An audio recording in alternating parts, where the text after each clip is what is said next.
Welcome to the deep dive. Today, we're getting into a really intense stack of sources. It details this family vacation saga Hmm? that just spiraled. Big-time financial fallout, marital breakdown, the works. It really did. This is a deep dive into, well, a situation where generosity just crashed headfirst into some serious disrespect, like systematic disrespect. Right. And our mission here is to track that chain reaction.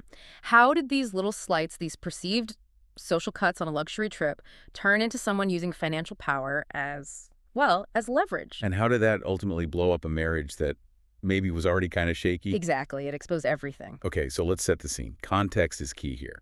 We've got this user, 47, financially stable guy, and his wife, Reich, she's 42. Mm-hmm. And they have this tradition, right? Taking her parents on a trip every year. The parents are 76 and 70. Yeah, and this particular trip, Miami, it was actually the father-in-law's request. He had serious health problems, and he was worried, feared it might be his last big family vacation. Which is heartbreaking. So the user, purely out of love and concern for his in-laws, he funds the whole thing. We're talking a nice beachfront resort, first-class flights, meals, everything. Just pure goodwill. Absolutely. But then, the complication. Reich's sister, Ella, she's 38. Right. Ella, different situation financially, not well off, has 3 school-age kids. And she asks to tag along. And the user, again showing that generosity agrees, says yes, covers her costs too, sets her and her kids up in the same luxury resort. So, okay, picture this. 5 adults, 3 kids, all living it up in Miami, totally bankrolled by one person, the user. And almost right away, like the moment they land, the trouble starts, specifically with Ella. And the sources are clear. This wasn't just like occasional rudeness. It was deliberate exclusion. Systematic is the word the sources use, like a campaign of passive-aggressive moves to basically edit the guy paying for everything out of the picture. Wow. How did that even manifest? Well, it starts subtly, almost, forcing him into the role of, like, the outsider, or worse, the help. Okay, like the classic photographer example from the sources. Exactly. Ella kept asking him, can you take a picture of just the 4 of us? Meaning her, Reich, mom and dad. So he's holding the camera, or maybe their bags, while they pose for their family photo on his dime. And here's the kicker. Those photos, the ones without him, straight onto social media. So it looks like the 4 of them just went on this amazing trip alone. Ouch. That's cold. And it wasn't just photos, it was physical space too. Like the boat tour, they're a party of 5 adults, right? Mm-hmm. Most seating setups were for 4. Ella apparently made sure every time that the way they sat left the user sitting by himself. Seriously. Yeah. The sources even mention a souvenir photo from that tour. It literally shows him looking like a stranger who just happened to be on the same boat, physically separate. God, that sounds incredibly awkward and just draining. How did he not just lose it? He kept quiet. The sources stress this. It was all because of the father-in-law. He was so committed to making sure that older man had a good final trip. He just bit his tongue, didn't want to cause a scene. Okay, I get that, but the pressure must have been immense. Oh, for sure. Especially when you get to things like the fancy seafood dinner. Ah, yes, the dinner scene. Tell us about that. User gets a great table, prime spot, amazing view. They go to sit down, and Ella just slides right into the seat next to Reich. Aggressively, the source says. Leaving the user. Squeezed into the worst spot imaginable, like right by the busy service station, no view, constantly getting jostled. That's just blatant disrespect. And it wasn't just physical, conversations too. Whenever he tried to join in, Ella would just steer it straight into dense inside family jokes, childhood stories he wasn't part of, building this invisible wall. Man, and then the spa day incident. He paid for spa treatments for everyone, including himself. Right. But Ella shut that down, said it was a women-only thing, pushed him to stay behind with the sick father-in-law. Which was meant to be another snub, another way to exclude him. Exactly. But ironically, the user noted later that staying back with his father-in-law actually turned into this really nice, quiet conversation. A moment of peace away from Ella, actually. Small mercies. Did Reich or the parents try to step in at all? They did try, yeah. The sources mention attempts to include him, but Ella was just relentless. And because the user wouldn't make waves, she just kept getting away with it. The whole trip just sounds like this masterclass in entitlement from Ella. It really was. Which leads us to the turning point. Okay, so the trip ends or is ending.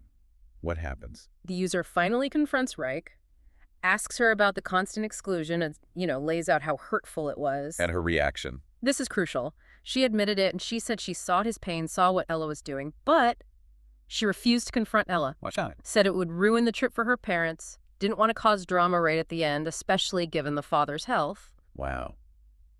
So she chose protecting Ella's feelings, or maybe just avoiding conflict, over supporting her husband. That's how the user took it, like a betrayal, really, a failure to have his back. And that was the moment, according to the sources, that something snapped.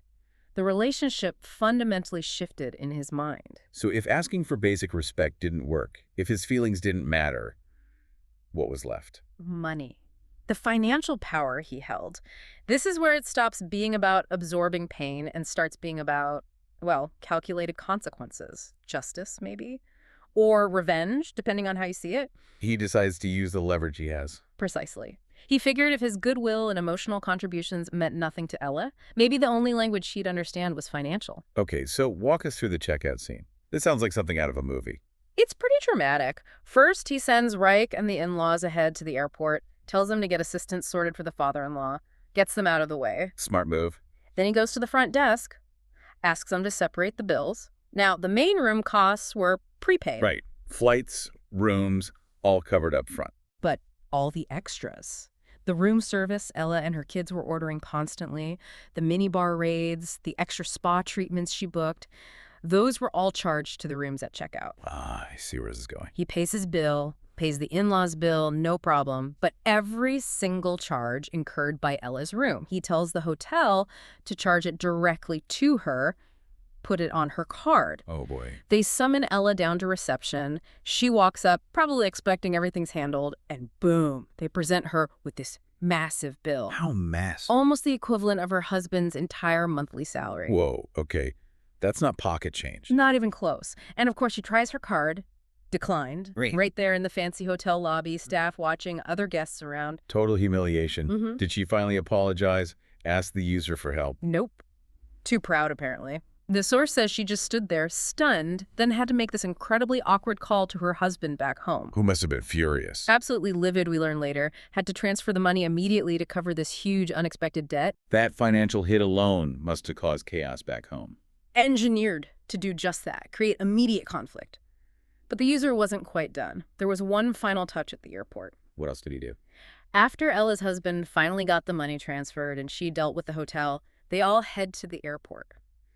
The user then walks up to the airline counter and upgrades himself, Reich, and her parents to business class for the flight home. Leaving Ella. To flight economy. She was already running late because of the hotel fiasco, so she had to deal with check-in queues, luggage, everything by herself while they breezed through priority boarding. Cold. Effective. A A very clear message. Definitely. And the fallout continued right there at the airport gate. Let me guess. Ella made a scene. Big time. Tears, accusations, trying to paint the user as this horrible villain who just abandoned her after she'd been financially stranded, trying to get sympathy, especially from her parents. Did it work? Did Reich or the parents take her side? This is where it gets really interesting. The parents, the very people the user had been protecting the whole trip, they stepped up. But not for Ella. What did they say? The mother-in-law shut it down, point blank. Said something like, "Ella, enough. We saw how you kept leaving him out. We asked you to include him. You ignored us. You had your own plans to push him aside. Now you deal with the consequences." Wow. Direct validation for the user. In public. Huge. And then the father-in-law, the sick father-in-law, he delivered the final blow, told her, "Ella, your brother-in-law has already done more than enough for you. If you can't appreciate it, you need to be quiet." A united front. That must have completely undercut Ella's victim narrative. Absolutely. Prevented her from driving a wedge between Reich and the user right then and there. But the damage was done in other ways. That debt... The debt equivalent to her husband's monthly pay. Yeah, that wasn't going away. It immediately created massive tension between Ella and her husband. He was furious, demanded she pay back every single cent. I can imagine. That kind of unexpected hit would strain any budget, especially if they weren't well off to begin with. It got so bad, the husband refused to even go to the family Thanksgiving dinner later that year. So the Miami trip just kept causing ripples. Exactly. And this Thanksgiving incident is where we get more insight into the existing problems in Ella's marriage. The debt was just the spark. How so? The mother-in-law apparently talked to Ella's husband during that whole Thanksgiving blow-up, and she laid it all out, told him how Ella really behaved on the trip, the exclusion, the entitlement, but also revealed stuff about their home life, how Ella only worked maybe 20 hours a week, but expected him to work 60-plus hours, juggling 2 jobs, and still do most of the housework and childcare. Oof. So the Miami debt wasn't the cause of the marriage problems. It was more like financial proof of a deeper imbalance. Hmm. Irresponsibility, maybe? That's exactly how the sources frame it. The luxury trip and the resulting debt just threw the existing rot into sharp relief. It forced the husband to confront the reality of the partnership. Which makes the eventual divorce seem almost inevitable after that. Pretty much. The sources say Ellen never took any responsibility. Kept blaming the user for her money troubles, for her marriage falling apart. Just zero self-awareness. Did her parents try to help her see sense? They were completely exasperated with her. The mother-in-law apparently told her she'd bought every ticket to ruin her own marriage, and when Ella eventually had to move out of the marital home, Let me guess, they didn't exactly roll out the welcome mat.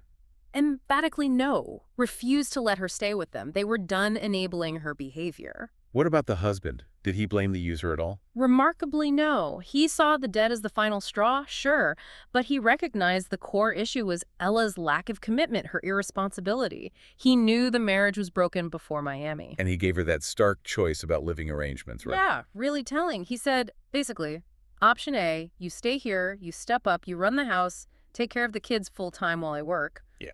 Or option B, I stay, I handle the house and kids, and you leave. And Ella chose. She chose to leave, walked away from the primary care of her home and children. That speaks volumes, which leads directly into the divorce settlement, particularly the custody part. Right. This is where her priorities become crystal clear. She was given 2 options regarding custody and that Miami debt. Option 1. Shared custody. They split time with the kids 50-50. But she keeps all her personal debt and has to reimburse her ex-husband for that huge Miami bill, likely deducted from any spousal support. Okay, so shared parenting, but financial responsibility. Exactly. Option 2. Primary custody goes to the ex-husband. The kids live with him full-time. She just gets weekend visitation. And the catch. The ex-husband takes on all the debt, including the Miami bill, wipes her slate clean financially. And Ella chose. Option 2. She gave up primary custody of her children to avoid the debt. Wow. That's quite a choice. The user's interpretation was that she valued her financial freedom, maybe the chance to date wealthier men, more than raising her kids day to day. That's certainly the implication from the sources. It's a chilling detail, really. But there's a bit of a positive turn for the ex-brother-in-law, right? The user helped him out. Yes, a nice touch of maybe karmic balance. The user helped his now ex-brother-in-law get a much better job at his company, better pay, good benefits. And crucially, access to office daycare, which would obviously help him as a single dad. Exactly. And the timing was interesting, too. How so? The user apparently timed the job offer and start date carefully. He waited until after the initial spousal support amount for Ella was set based on the ex's previous lower income. Ah, clever. So the ex got financially stable before his higher salary could potentially increase the support payments he owed Ella right away, gave him breathing room. A final strategic move, you could say, helping the person who was, arguably, another victim of Ella's choices. So looking back, that disastrous Miami trip, it was painful, ugly, but maybe necessary. It seems like it acted as a catalyst, a crucible maybe. It forced everything out into the open and ultimately purged some really toxic dynamics from the family, even if the process was brutal. And sadly, the father-in-law's fears were realized. Yeah, the sources confirm he did pass away not long after. Miami really was his last big trip. But the user found some solace, didn't he? Knowing that despite Ella's awfulness, he endured it so his father-in-law could have that final vacation. And they even got that quiet, peaceful conversation on the beach, away from the drama. A small but meaningful moment, perhaps. So where does everyone stand now? Well, Ella's officially divorced. According to the sources, she's actively trying to find a new partner who can fund the luxury lifestyle she feels entitled to. And the ex-brother-in-law. Thriving. Doing well in his new job, raising his kids. Seems to have landed on his feet, thanks in part to the user. And the core family. The user, Reich, the mother-in-law. The dynamics are totally changed. They're planning their next trip, actually, taking the mother-in-law somewhere nice, try to cheer her up after losing her husband. And Ella. Is she invited? Oh, absolutely not. The sources are very clear. She is explicitly not invited. Her presence is, quote, no longer welcome, full stop. So the lines have been permanently redrawn. Completely. This whole saga really shines a light on the high price of entitlement, doesn't it? Especially when there's a financial imbalance that can be weaponized. Yeah, the initial disrespect, the social exclusion. Yeah. it led directly to financial leverage being used as this tool for, well, justice or consequence. And in doing so, it ripped the cover off deeper marital problems that were already festering. The lack of commitment, the irresponsibility, it was all there. It definitely leaves you thinking. And it raises a final question, perhaps for you, the listener, drawing from these sources. We saw Ella's desire for luxury basically torpedoes her entire life, even costing her primary custody. Hmm. So is it possible that getting even a brief taste of a lifestyle way beyond your means, even if someone else pays for it, is actually more damaging in the long run than never experiencing it at all? Does that glimpse of unattainable luxury plant a seed of discontent that can ultimately be ruinous? Something to think about.